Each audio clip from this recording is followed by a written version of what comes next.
잠언서 3장의 말씀을 읽었는데요. 오늘 읽은 말씀 가운데서 1절, 2절 말씀에 보면 이런 말씀이 기록되어 있습니다. 내 아들아, 나의 법을 잊어버리지 말고 내 마음으로 나의 명령을 지키라. 그리하면 그것이 내가 장수하여 많은 해를 누리게 하며 평강을 더하게 하리라 라고 말씀하고 있습니다. 솔로몬 왕이 기록한 글이 바로 이 잠언서의 말씀인데요. 나의 법을 잊어버리지 말고 나의 명령을 지키라고 권고하고 있는데, 여기서 말하고 있는 나의 법, 나의 명령이라고 하는 것이 무엇을 가리키는 말이겠습니까? 나의 말, 나의 법, 나의 명령, 이것이 무엇을 의미하는 표현이겠습니까? 1번, 솔로몬이 자녀들에게 해주는 그런 말이니까 솔로몬이 하는 모든 말을 의미할 것이다. 2번, 하나님의 말씀을 의미할 것이다. 3번, 잠언서에 기록되어 있는 이 말씀을 의미할 것이다. 무엇이 맞다고 생각이 되십니까? 한번 확인 한번 해볼까요? 1번, 솔로몬이 하는 모든, 아버지가 하는 그 모든 말을 자녀들이 지켜야만 한다 라고 생각되시면 한번 손 들어 주십시오. 2번, 성경 말씀을 의미한다. 3번, 잠언서에 기록되어 있는 말씀을 의미한다. 틀려도 좋습니다.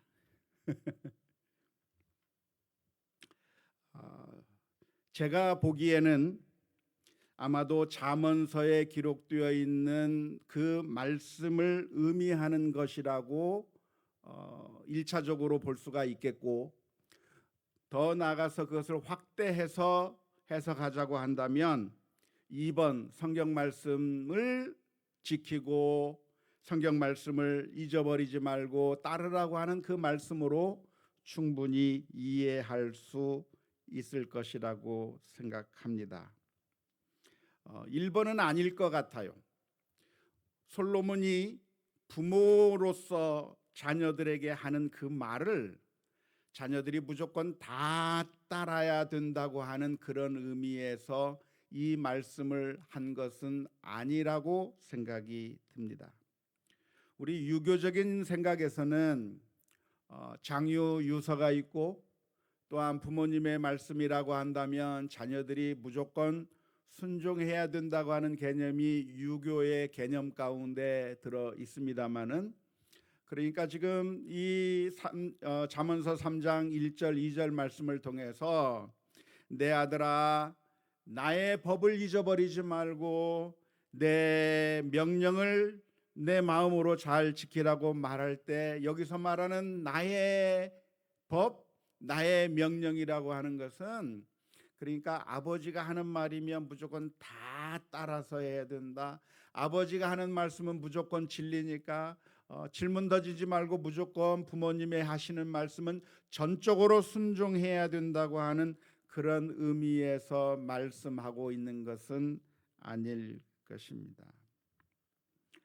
우리 부모님들이 자녀들에게 해 주시는 그런 말씀은 참 자녀를 사랑해서 하는 말이기도 하고, 그리고 먼저 인생을 산 선배로서 지혜가 담긴 말을 자녀들에게 해 주기는 하지만, 부모님들이 하는 그 말씀이 오류가 없는 진리는 아닙니다. 부모의 말씀이 항상 옳으냐 하면 옳지 않을 때가 많이 있습니다.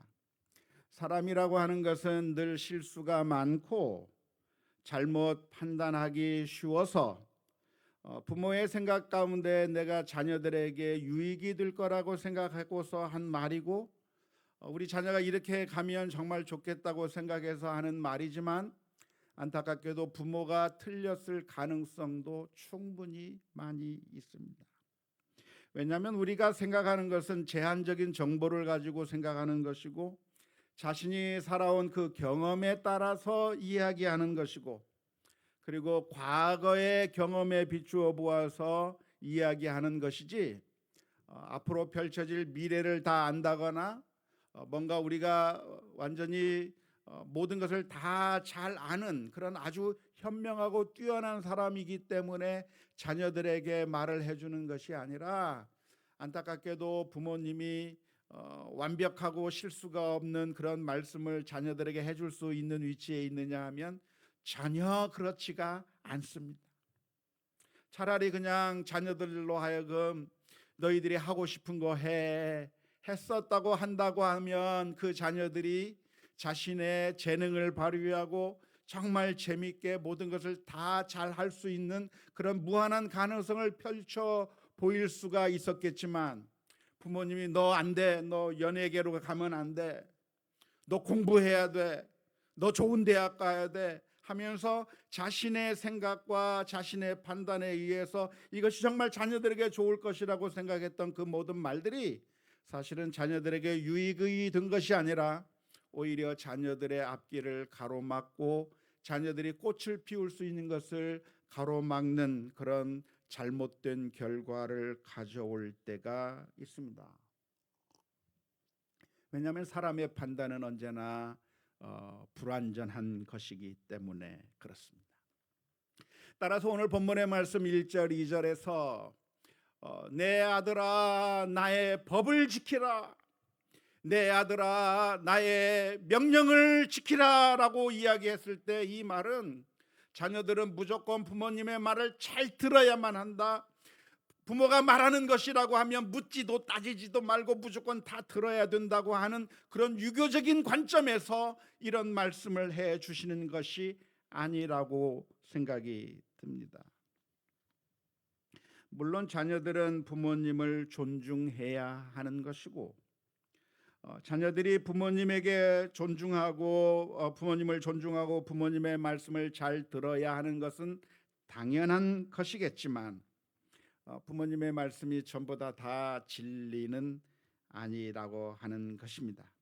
따라서 1절 2절에서 나의 법을 지키고 나의 명령을 지키라고 하는 이 말씀은 바로 이 잠언서에 기록하고 있는 이 말씀을, 하나님의 말씀으로 기록된 이 말씀을 잘 지키라고 하는 그런 의미이고, 더 확대 해석하자고 한다면 성경 말씀, 하나님께서 우리들에게 들려주시는 그 하나님의 말씀을 우리가 잘 듣고 지키고 순종해야 된다고 하는 의미에서 이 말씀을 한 것이라고 이해해 하는 것이 옳을 것입니다. 우리 부모님들이 자녀들에게 완고하시면 안 됩니다. 지금까지 우리 부모님들이 자녀들을 양육하면서 자녀들 앞에서 완고한 모습을 보이고 고집을 피우기도 하고, 그리고 한번 내뱉은 말은 취소도 하지 않고 자기가 틀렸음에도 불구하고 끝까지 잘못을 인정하지 않으면서 부모의 권위를 세우려고 그렇게 하는 경향들이 우리 한국 사람들에게 굉장히 많이 있습니다.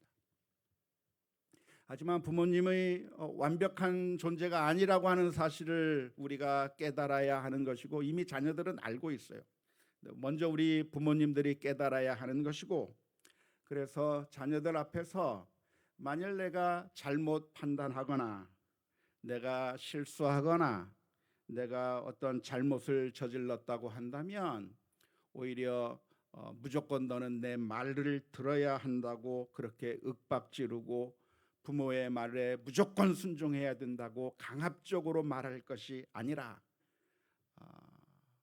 때로는 하나님께서 우리 자녀들을 통해서도 하나님의 음성을 듣게 해주시고, 때로는 우리의 잘못을 자녀들을 통해서 우리에게 보여주실 때도 있는데, 그러한 상황 가운데서 우리의 잘못을 발견하게 되었다고 한다면, 나의 부족한 점이 있다고 한다면 솔직하게 우리 자녀들 앞에서 나의 잘못을 인정하는 것이 옳습니다. 내가 이 문제에 있어서는 생각이 짧았구나. 내가 이 문제에 있어서는 내가 잘못 판단했구나. 내가 내 분노를 참지 못하고 쉽게 화를 냈구나.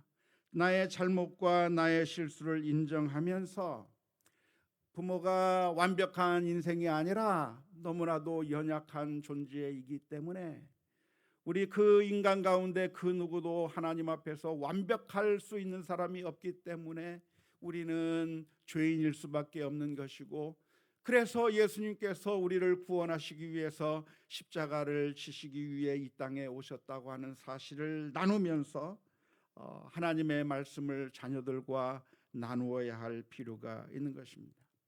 따라서 오늘 3장 1절 2절에서 말씀해 주고 있는 것은 유교적인 개념으로 부모의 말이면 무조건 다 들으라고 하는 그런 의미에서 이 말씀을 해 주신 것이 아니라, 하나님의 말씀을 지키고 내 말이 아니라 나의 말이라고 표현하고 있고 나의 법, 나의 명령이라고 표현하고 있지만, 이것은 부모가 하는 무조건 모든 말을 다 이야기하는 것이 아니라 하나님의 말씀을 기억하고 하나님의 말씀을 지키라고 하는 그 말씀으로 우리가 분명하게 기억해야 될 줄로 믿습니다.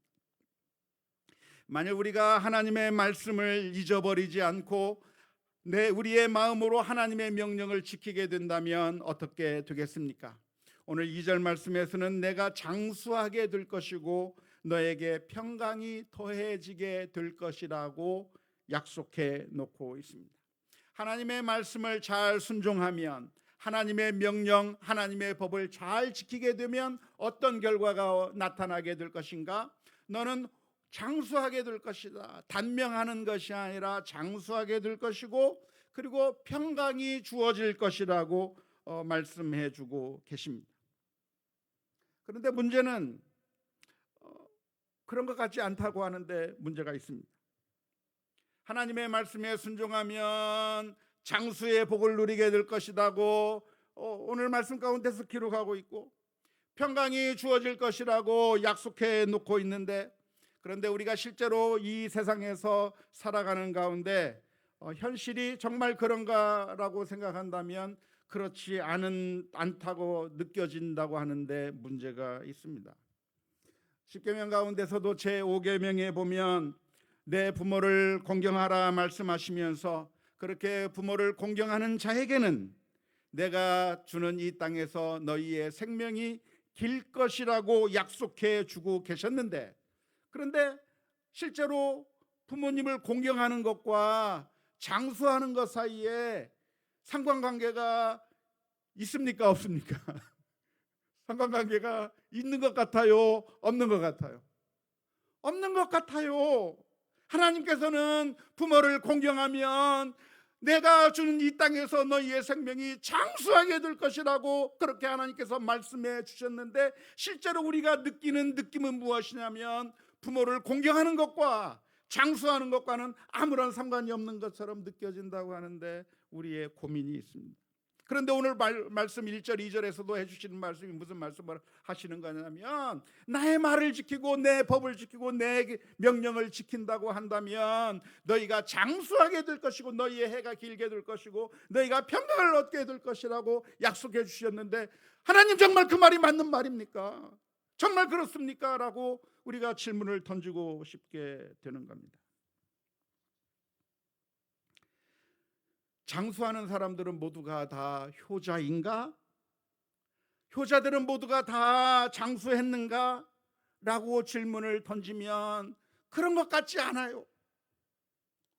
효자처럼 정말 부모를 공경하는 그런 사람인데 단명하는 경우도 너무나도 많이 있고, 저 사람은 왜 귀신이 안 잡아가나 할 정도로 정말 사악하고 나쁜 사람인데 오래오래 장수하는 것처럼 보이는 경우가 우리 주변의 허다한 모습을 보게 되면서, 도대체 하나님께서 이런 장수의 약속을 해주시고 평강의 약속을 해주신 것이 정말 맞는 겁니까? 정말 성경 말씀이 맞는 겁니까? 라고 하는 그런 질문이 우리들의 속마음 가운데서 떠오르게 됩니다. 그런데 하나님께서는 약속해 주셨는데 왜 실제 우리들의 삶 가운데는 그런 식으로 나타나지 않는 것일까요? 효도를 하고 부모를 공경하는 사람이 장수하는 것이 아니라 그것과는 아무 상관이 없는 것처럼 보이고, 하나님의 말씀대로 순종하며 하나님의 말씀을 제대로 잘 지키면 평강이 있을 것이고 장수할 것이라고 오늘 잠언서에서 말씀해 주고 있는데, 오히려 그런 사람들이 더 단명하기도 하고 그런 사람들이 더 고난을 당하기도 하고 어려움을 겪는 모습들을 우리 주변에서 너무나도 많이 보기 때문에 우리가 과연 이 하나님의 말씀이 어떻게 진리라고 하는 것을 우리가 알 수가 있겠습니까? 과연 하나님의 말씀이 맞는 것이 맞습니까? 라고 하는 그런 질문을 던져보게 되는 것입니다.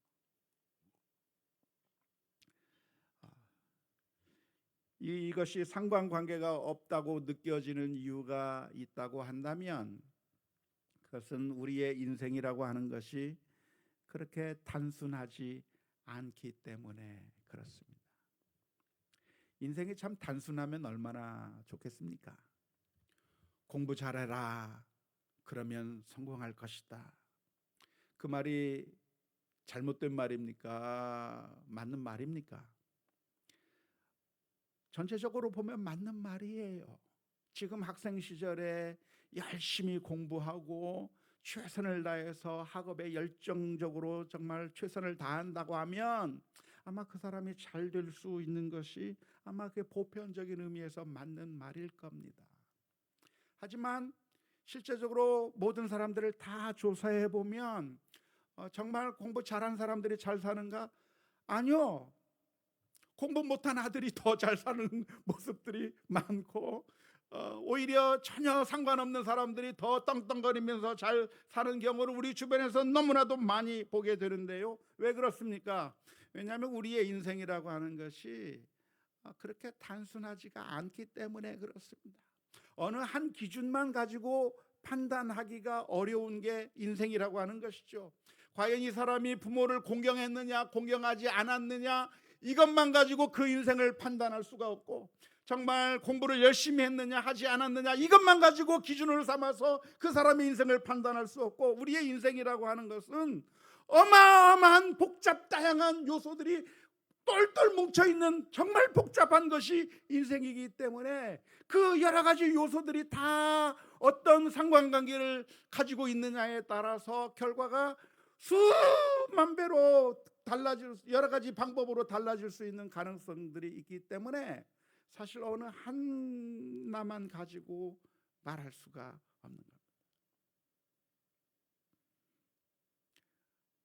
우리 가운데는 종종 단순화해버리려고 하는 그런 실수들을 많이 합니다. 단순화의 실수, oversimplification, 단순화시켜서 이해하려고 하는 거예요. 단순화시켜서 이해.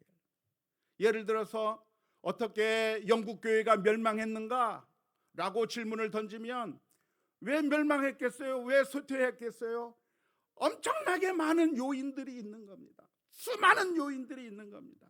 그런데 그 수많은 요인들 가운데서 내가 보기에 가장 기분 나쁜 거 하나만 딱 집어서 이것 때문에 영국 교회가 망했다고 하는 이야기를 단순화시켜서 이야기하는 것이죠. 그렇게 단순화시켜서 이야기하면 사람들을 선동하기 좋고 사람들을 정말 마음이 들끓게 만들 수는 있지만 그것은 정확한 판단이 아닌 겁니다. 제가 종종 제 아내를 보고서 얘기해요. 제 아내가 아프다고 그러면은 그것은 영양 부족이야 라고 이야기를 하는 거죠. 제가 볼 때 잘 안 먹어요. 그러니까 모든 건수만 생기면 그건 영양 부족이라고 자꾸 이야기하는데 사실은 단순화한 것이기 때문에 별로 설득력이 없는 말입니다. 우리 부모님들도 우리 자녀들을 훈육하면서 단순화시켜서 얘기하는 거죠. 내가 똑바로 앉아 있으라고 그랬지, 자세 똑바로 하라고 했지, 자세 똑바로 안 하니까 네가 아픈 거야. 그렇게 얘기하면 그게 맞는 분석이냐면 맞는 분석이 아니에요. 인생이라고 하는 것은 요인이 하나만 있는 게 아닙니다. 엄청나게 복잡한 요인들이 얽히고 설켜서 인생이 복잡하게 구성되어 있기 때문에 그 복잡 다양한 여러 가지 요소들이 이래저래 다 영향을 미치고 서로 관계를 해서 결국 그렇게 해서 어떤 결과가 나오는 것이죠. 그런데 지금 이 성경 말씀에서 해주시는 것은 무엇이냐면 하나님의 말씀을 지키는 차원에서 이야기를 해주는 겁니다.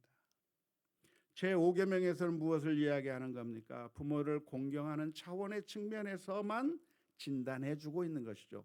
단순화시켜서 이야기하는 것이 아니라 그 측면에 대해서만 이야기해서 본다고 한다면 부모를 공경하는 자가 부모를 공경하지 않는 것보다는 장수할 가능성이 훨씬 더 많은 거죠.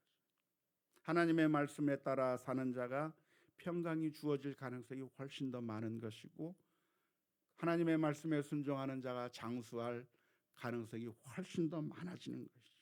하지만 인생이 정말 이것이 증명될 수 있을 정도로 인과관계가 확실하게 나타나는 것이 아니라 모든 것들이 다 복잡하게 얽혀 있는 겁니다. 예를 들면 우리가 어떻게 건강관리를 해왔는가, 마음의 스트레스의 문제를 어떻게 해결하고 있는가, 사람들과의 관계를 우리가 어떻게 유지하고 있는가, 분노가 솟아올랐을 때 어떻게 대처했는가, 내가 위험한 행동들을 하고 있는가 하지 않는가 등등 여러 가지 요인들이 복잡하게 얽히고 설켜서 그 다양한 요소들이 얽히고 설켜서 그래서 그 사람의 결과들이 때로는 이런 식으로 저런 식으로 나타나게 되기 때문에 우리가 어떤 성경 말씀을 가지고 정말 부모를 공경하기만 하면 무조건 다 장수하는가? 라고 질문을 던진다고 한다면 사실은 그 요소만 작용되는 것이 아니라 수많은 요소들이 있기 때문에 우리가 과학적으로 정확한 데이터를 내기가 어렵고 현실적으로 우리가 느낄 때에도 아무런 상관이 없는 것처럼 느껴지게 되는 것입니다. 하지만 성경 말씀에서는 이 부분에 대해서 이야기하는 것이죠. 하나님의 말씀을 지키는 게 좋은 것인가? 하나님의 명령을 순종하며 사는 것이 옳은 것인가? 아니면 그것을 거부하며 사는 게 더 좋은 것인가? 라고 하는 그 질문에 대해서 하나님의 말씀에 순종하고 마음속에 지키며 그 말씀을 잘 지키는 것이 복된 길이요, 장수의 길이요, 행복의 길이라고 하는 사실을 말씀해 주고 있는 것이고 그것은 크게 보아서는 하나님의 말씀이며 우리가 분명히 새겨 들어야 할 하나님의 말씀이라고 하는 사실을 분명하게 기억할 수 있기를 주님의 이름으로 축원합니다. 3절 4절 말씀에서는 이렇게 기록합니다. 인자와 진리가 내게서 떠나지 말게 하고 그것을 내 목에 매며 내 마음판에 새기라. 그리하면 내가 하나님과 사람 앞에서 은총과 귀중히 여김을 받으리라. 인자와 진리를 어떻게 해야 하냐면 목에 매기도 하고 마음판에 새기라고 말씀해 주고 있는데요. 인자와 진리를 어떻게 목에 맵니까? 인자와 진리를 어떻게 마음판에 새길 수가 있습니까? 이것은 하나의 비유적인 표현입니다. 우리가 목걸이를 하고 있으면 안 잃어버리듯이 마스크 자꾸 잃어버리니까 마스크를 목에 걸 수 있는 목걸이가 나왔잖아요. 안경 자꾸 잃어버리니까 안경을 목에 걸 수 있는 그 목걸이가 나왔잖아요. 이것처럼 인자와 진리도 우리가 자꾸 잊어버리지 않게 하기 위해서 노력해야 된다고 하는 것을 이야기해 주는 것이고요. 뿐만 아니라 어떤 나무판 같은 것에 새겨 놓으면 우리가 그것을 보고 그것을 다시 기억할 수 있는 것처럼 인자와 진리를 우리들의 심령의 마음판에 새겨서 잊지 말고 살라고 하는 의미에서 비유적인 표현을 해주고 있습니다. 인자는 무엇입니까? 너그럽게 대하는 것이죠. 나에게 조금 잘못했다고 해서 화를 내고 때리고 폭력을 쓰는 방향으로 나오는 것이 아니라 모든 사람들에 대해서 너그럽게 대우하는 것, 모질게 대우하지 않고 정말 인자와 긍휼로 대우하는 것을 의미하는 것이겠고요. 진리라고 하는 것은 사악한 무리와 더불어서 공의롭지 못하는 행동을 하는 것이 아니라 정의롭게 행동하는 것을 의미할 것인데요. 만일 이렇게 우리가 인자와 진리를 시행하게 된다고 한다면 어떤 결과가 있을 것인가? 잠언서의 말씀 가운데서 그러면 너희가 은총을 받게 될 것이고 귀중히 여김을 받게 될 것이다. 하나님으로부터 은총, 사람으로부터 은총, 하나님과 사람 앞에서 귀중하게 여김을 받게 될 것입니다. 역시 이것도 마찬가지인데요. 좀 전에 1, 2절에서 살펴본 것처럼 우리가 인자하게 대하면 은총을 받는가? 우리가 진리 가운데 행하면 사람들로부터 귀중히 여김을 받는가라고 하는 질문을 던지게 된다고 한다면 그렇지 않은 것처럼 보이는 때가 너무나도 많을 겁니다. 이 세상에서 전혀 정반대로 움직이는 결과를 보게 되기도 할 겁니다. 그래서 우리는 종종 악에게 복종하기도 하고 또한 정말 우리가 인자하기보다는 쉽게 분노하고 화를 내며 내가 화를 내지 아니하면 사람들이 내게 정말 자상하지 않는 반응을 보일 거라고 생각하면서 행동하게 될 텐데 그런 상황 가운데서도 우리가 이 하나님의 말씀을 기억하면서 인내하고 믿음을 지켜 나아가야 될 줄로 믿습니다. 5절부터 8절 말씀에 보면 이렇게 기록합니다. 너는 마음을 다하여 여호와를 신뢰하고 내 명철을 의지하지 말라. 너는 범사의 그를 인정하라. 그리하면 내 길을 지도하시리라. 스스로 지혜롭게 여기지 말지어다. 여호와를 경외하며 악을 떠날지어다. 이것이 내 몸에 양약이 되어 내 골수를 윤택하게 하리라. 5절에서 8절 말씀에서 말씀해 주고 있는 것은 우리가 하나님을 신뢰하며 살 것을 가르쳐 주고 있습니다. 내 명철, 내 지혜, 내가 똑똑하다는 것을 나를 믿지 말고 하나님을 믿으라고 하는 겁니다. 하나님을 믿으라고 하는 것은 무엇입니까? 하나님의 말씀이 맞다, 하나님의 말씀대로 따라가는 것이 옳다라고 하는 것을 인정하고 하나님께서 원하시는 삶을 살아가야 한다고 하는 것이죠. 하나님께서 말씀하시면 그게 혹시 나를 망가뜨릴지도 몰라, 하나님의 말씀대로 살면 난 무시당할지도 몰라, 그런 두려운 마음을 가지고 순종하지 않을 것이 아니라 하나님을 전적으로 신뢰해서 하나님께서 가라고 하면 가고 하나님께서 멈추라고 하면 멈추고 하나님께서 말씀하시는 대로 그대로 다 순종하며 사는 것이 하나님을 인정하는 것이고 하나님을 신뢰하는 것입니다. 우리 자녀들은 부모님을 신뢰합니다. 그래서 부모님이 가자 그러면 따라갑니까? 안 따라갑니까? 따라갑니다. 부모님이 가자 그러면 다 따라갑니다. 왜 그렇죠? 부모님을 신뢰하기 때문에 그렇습니다. 강아지들도요, 강아지는 주인을 신뢰합니다. 그래서 강아지들에게 있어서 제일 중요한 게 뭐냐, 수의사가 텔레비전에 나와서 하는 이야기를 들은 적이 있는데요. 그 수의사께서 하시는 말씀이 무슨 얘기를 하냐면 강아지들은요, 개들은요, 어디에 있는가가 중요한 게 아니라 누구와 있는가가 중요해요. 아무리 열악한 조건, 아무리 정말 힘든 조건이라고 할지라도 주인과 함께 있을 수 있다고 한다면 강아지들은 그렇게 행복하대요. 왜? 주인을 신뢰하기 때문에. 우리 자녀들도 마찬가지 아닙니까? 자녀들은 부모님을 함께하며 부모님과 함께하면 그것이 행복한 거예요. 어디든지 가자 그러면 가는 겁니다. 그런데 만일 우리들의 마음 가운데 부모님을 믿지 못하게 되면 부모님이 이렇게 말해도 내가 듣지 못하게 되는 것이죠.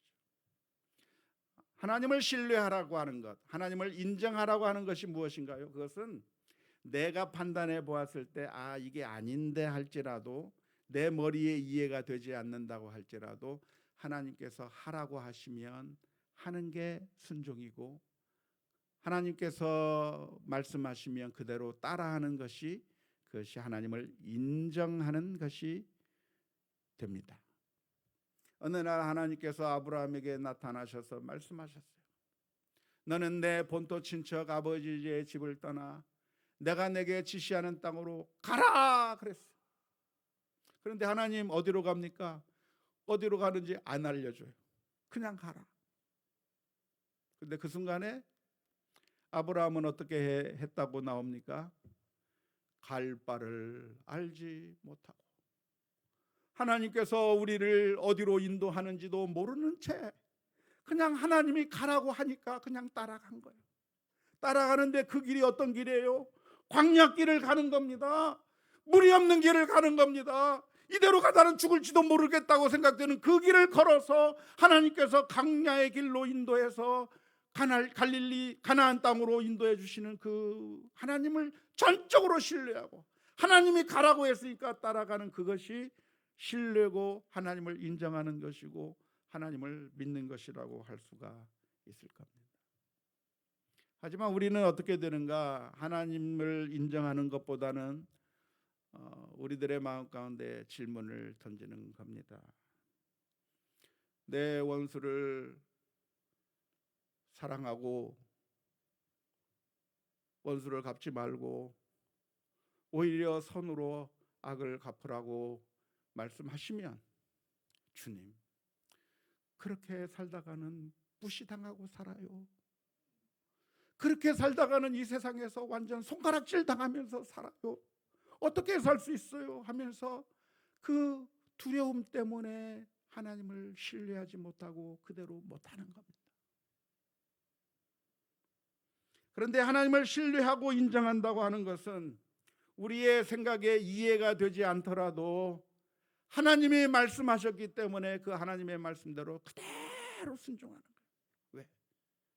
하나님은 우리를 사랑하시는 아버지와 같은 분이시기에 하나님께서 말씀하시는 것은 우리를 죽이기 위해서 말씀하시는 것이 아니라 결국에는 합력하여 선을 이루시기 위해서 하시는 거라고 하는 사실을 생각하게 될 때 하나님을 전적으로 신뢰하고 인정한다고 하면 순종하며 나아갈 수 있을 줄로 믿습니다. 하지만 우리는 머리가 커져서, 우리는 교만해서 하나님을 인정하기가 어렵습니다. 그리고 우리들의 지혜로 그 순간을 모면하고 우리들의 방법으로, 하나님의 방법이 아닌 우리들의 방법으로 해결하려고 하는 그런 순간들이 너무나도 많습니다. 그게 어쩌면 우리 인생들의 본성인 것 같아요.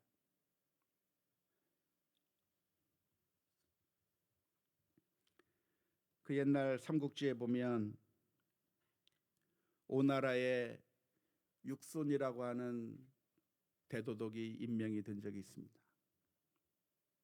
근데 그 육손이라고 하는 장수는 무명의 장수예요. 전쟁을 이끌어 본 적도 없고 나이가 많지도 않고 그저 글이나 읽던 서생과 같은 아주 젊은 사람을 오나라의 손권이 육손을 최고의 장수로, 대도독으로 임명을 한 겁니다. 그 밑에 수많은 장수들이 그 대도독의 육손의 말을 들으면서 전쟁을 해야 되는데 이 사람들은 전쟁에 이골이 난 장수들이. 그런데 그 육손이라고 하는 최고의 우두머리가 명령하기를, 너희는 유비와 싸울 때 절대로 공격하지 말고 수비만 해라. 수비만 하다가 져서 후퇴합니다. 두 번째 진영에서 또 수비만 하고 절대 공격하지 말고 수비만 하라 그러는데 또 수비만 하다가 져서 또 후퇴를 하는 거예요. 그러니까 이 장수들이 그 육손을 보면서 당신의 명령을 못 따르겠다고 하는 겁니다. 이런 식으로 내가 전쟁에서 패하기만 할 수 없다고 하면서 내가 나가서 싸워서 이기겠다고 하면서 거역을 합니다. 왜요? 내가 볼 때 저 젊은 장수가 전쟁을 모르는 것 같거든. 이렇게 맨날 지기만 하고 방어만 하고 자꾸만 뒤로 물러가면 우리나라가 완전 망할 것 같거든. 저 장수의 말대로 따라하기만 했다가는 결국 우리는 완전히 패망할 것 같거든. 유비라고 하는 엄청난 장수가 우리를 공격해오고 계속해서 우리를 함락시키고 또 함락시키는데, 이렇게 수비만 하다가 물러나고 수비만 하고 후퇴하고 하면 우리가 완전히 질 것 같거든요. 그러니까 반발하고 나서는 겁니다. 당신 말 못 듣겠다고 나서는 겁니다.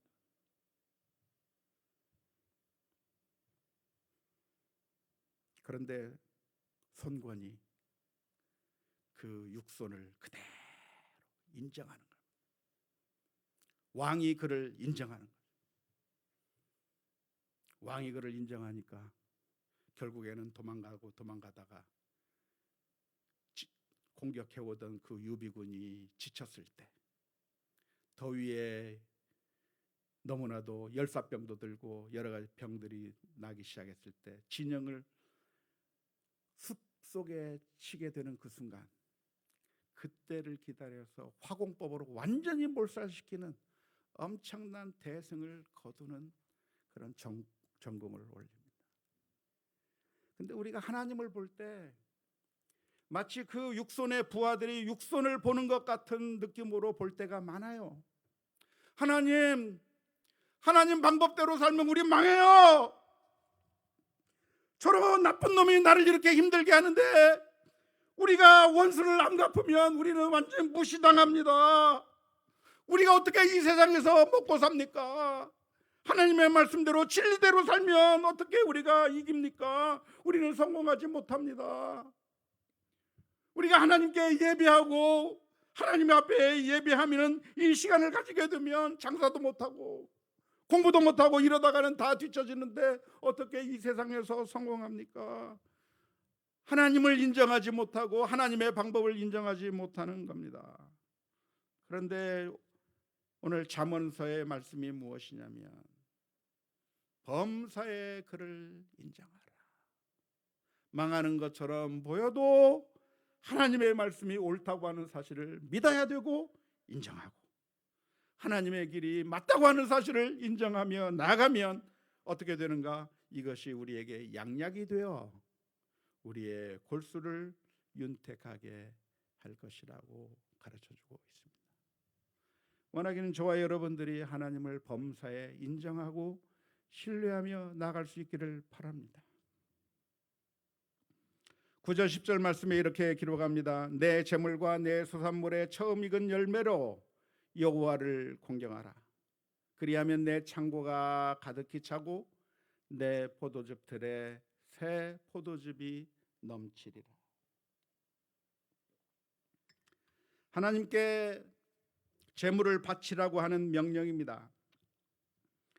처음 익은 열매가 있으면 하나님께 드리라고 기록하고 있습니다. 그러면 어떻게 될 것인가? 너희들의 창고가 찰 것이고 너희들의 포도즙들이 넘칠 것이라고 말씀해주고 계십니다. 그러니까 이 말씀은 어떤 말씀이냐면, 그러니까 우리가 부자 되는 비법을 여기서 표현하고 있는 것은 아닙니다. 우리가 이 성경 말씀을 읽으면서 우리가 이 세상에서 어떻게 하면 부자가 될 수 있을까, 어떻게 하면 성공할 수 있을까의 비법을 여기서 찾으셨다고 한다면 성경 말씀을 잘못 읽는 것이 될 겁니다.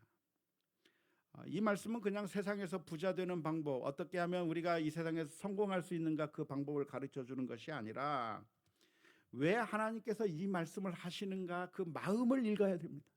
왜 하나님께서 아무것도 필요하지 않은 그 하나님께서 우리로 하여금 예물을 바치라고 말씀하시고 첫 소산물을 바치라고 말씀하시는가에 대한 그 하나님의 마음을 이해해야 되는 것인데요, 하나님께서 이렇게 말씀하시는 이유는 하나님이 부족한 게 있어서 우리들로부터 재물을 받아야만, 그래야만 하나님이 먹고 살 수 있기 때문에 하나님이 재물이 욕심이 나서 이런 말씀을 하시는 것은 아닙니다.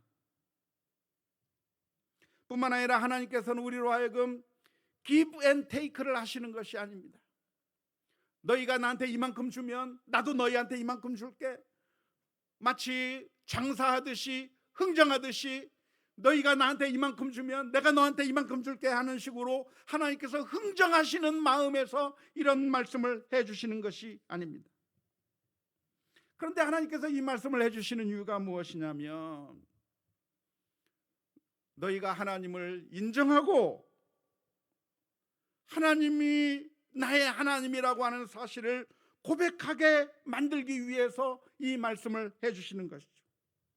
우리가 내 힘과 노력으로 살 수 있는 것이 아니라 우리가 사는 것은 하나님의 은혜요 하나님의 축복이라고 하는 사실을 믿음으로 고백하면서 우리가 교만한 인생이 아니라 하나님의 은혜가 아니면 살 수 없다고 하는 그런 믿음의 고백을 하게 만들기 위해서 이 말씀을 하시는 것인데, 그런 믿음의 고백은 입술로만 하는 고백은 참된 고백이 아닌 것이죠. 왜냐하면 우리의 물질이 있는 곳에 우리의 마음이 있는 것이기에 사실 우리의 물질을 통해서 우리의 마음이 표현되지 않는다고 한다면 사실은 그 고백은 헛된 고백일 수밖에 없는 겁니다.